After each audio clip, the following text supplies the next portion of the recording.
Salut!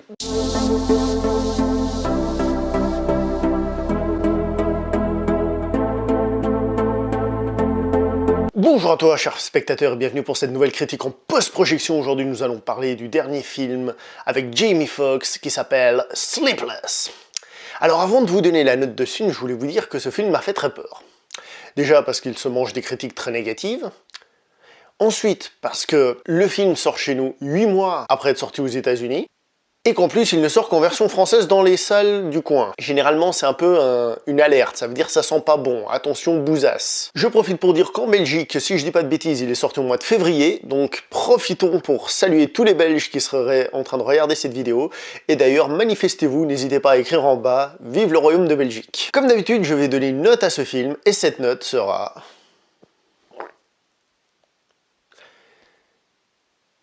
7 sur 10, vous voyez, finalement c'est pas la bousasse attendue. Donc ce film est en réalité un remake d'un film français qui s'appelle Nuit Blanche et que je n'ai pas vu, que je vais essayer de regarder le plus vite possible et de vous faire une petite vidéo rien que pour vous si j'arrive à mettre la main dessus. Alors bon, des remakes aux États-Unis de films étrangers pas très connus, c'est pas nouveau, je veux dire ça s'est fait plein de fois.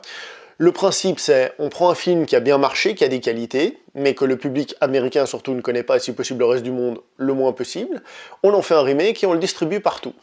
Ça a été fait plein de fois, par exemple Scorsese avec Les Infiltrés, c'est ce qu'il a fait. Je dis pas que le film est mauvais, je dis qu'il a pris un film de qualité d'un autre pays que les gens ne connaissaient pas. Au niveau des films français, eh ben évidemment il y a déjà eu plein de remakes, hein. On peut citer des comédies comme par exemple Les Visiteurs en Amérique, Taxi, on peut citer La Cage aux Folles, on peut citer, il y avait The Tourist il y a pas si longtemps qui était un remake américain d'un film français, il y avait aussi le film américain qui s'appelait je crois The Three Next Days, qui était aussi un remake d'un film français dont je ne connais pas le nom. Donc tout ça pour dire que même au niveau des remakes de films français, c'est pas nouveau. Un petit mot vite fait sur les remakes, même si c'est pas le sujet, pour ceux qui auraient tendance peut-être à se plaindre que le cinéma américain ne fait que des remakes, même de leur propre cinéma, c'est-à-dire qu'ils reprennent des idées, je vous conseille de regarder du côté de l'Asie et vous verrez que là-bas, les remakes sont beaucoup plus réguliers. C'est sans doute dû à une raison culturelle, en fait en Asie je vois ça un peu comme si vous voulez la transmission orale, chaque génération a le droit à sa nouvelle version de la même histoire. Là n'est pas le sujet, c'était juste une petite parenthèse.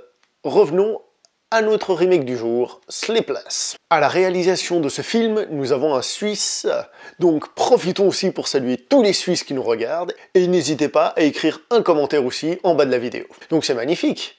J'ai parlé de la Belgique, j'ai parlé de la Suisse, et évidemment, vu que c'est un remake d'un film français, si vous êtes français, voire même québécois ou où vous vouliez, tant que vous êtes francophone, allez, petit commentaire. Donc je disais que ce film a été réalisé par un Suisse qui s'appelle Boran Bo Odar, réalisateur d'un film qui s'appelle The Silence, donc rien à voir avec le film de Scorsese, et un autre qui s'appelle Who Am I, mais rien à voir avec le film dans lequel a joué Jackie Chan. À savoir que j'ai pas vu celui avec Jackie Chan, et je n'ai pas vu non plus les deux films de ce réalisateur. Donc comme je disais, je m'attendais à une daube, honnêtement.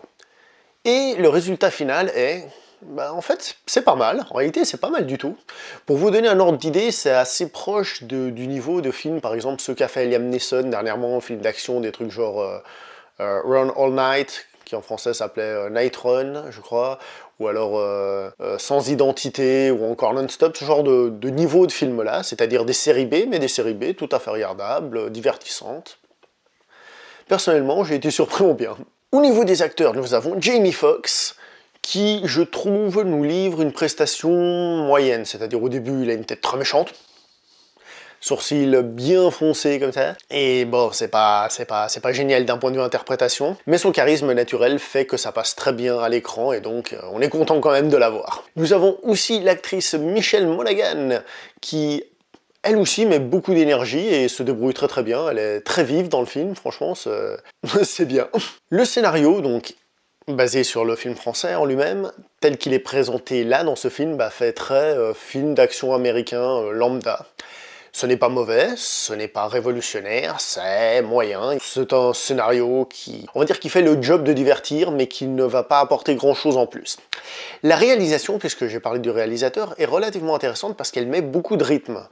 Alors déjà le film est filmé en plan très serré, un peu comme vous me voyez là, j'ai fait exprès de prendre un plan très serré parce que justement dans le film est fait de plans très serrés. En tout cas surtout au début du film, après peut-être avec l'action qui se développe de plus en plus, donc l'action pan-pan. Les plans deviennent peut-être un peu plus larges, j'ai pas fait très attention, mais ces plans très serrés qui s'enchaînent arrivent à faire deux choses. La première c'est mettre du rythme parce qu'on change souvent de plan, et en plus donner une atmosphère au film, une ambiance. Il y a une ambiance un peu poisseuse, un peu crade qui en ressort. Je trouve qu'à ce niveau-là c'est plutôt réussi. Les scènes d'action quant à elles sont sympathiques sans plus. Il y a quelques fois, il y a 2-3 raccords qui sont pas forcément géniaux. Je dis pas que c'est des faux raccords, mais je veux dire, il y a 2-3 trucs où c'est pas très bien filmé, où on perd un petit peu, mais vraiment 2 ou 3. C'est vraiment pas grave. Juste une petite chose que j'aimerais dire, à un moment donné, le film frise le nanar dans une scène à mes yeux. Je vais juste vous dire voiture rouge, et je pense que vous comprendrez. Donc la conclusion, en fait, je l'ai déjà dit, pour moi c'est un film hautement divertissant. Alors, c'est pas le film qui va révolutionner l'histoire, mais c'est le genre de film qu'on aime bien regarder, par exemple une soirée entre potes, un peu testostéroné, allez on va voir un film d'action, bah ça passe très bien. Maintenant, si on est méchant et si on a vu le film français, alors peut-être qu'on devra enlever 2-3 points à la note que j'ai donnée au départ. Personnellement, je n'ai pas vu le film original, comme j'ai dit, j'ai essayé de le voir et de vous faire une vidéo prochainement. Donc j'ai beaucoup apprécié. Voilà, c'est tout pour cette critique en post-projection, j'espère non pas forcément vous avoir donné envie de voir le film, mais au moins le faire remonter un peu dans l'estime générale et vous dire que finalement, il se laisse regarder. Donc sur ce, portez-vous bien, on se voit dans une prochaine vidéo. À la prochaine, bye bye.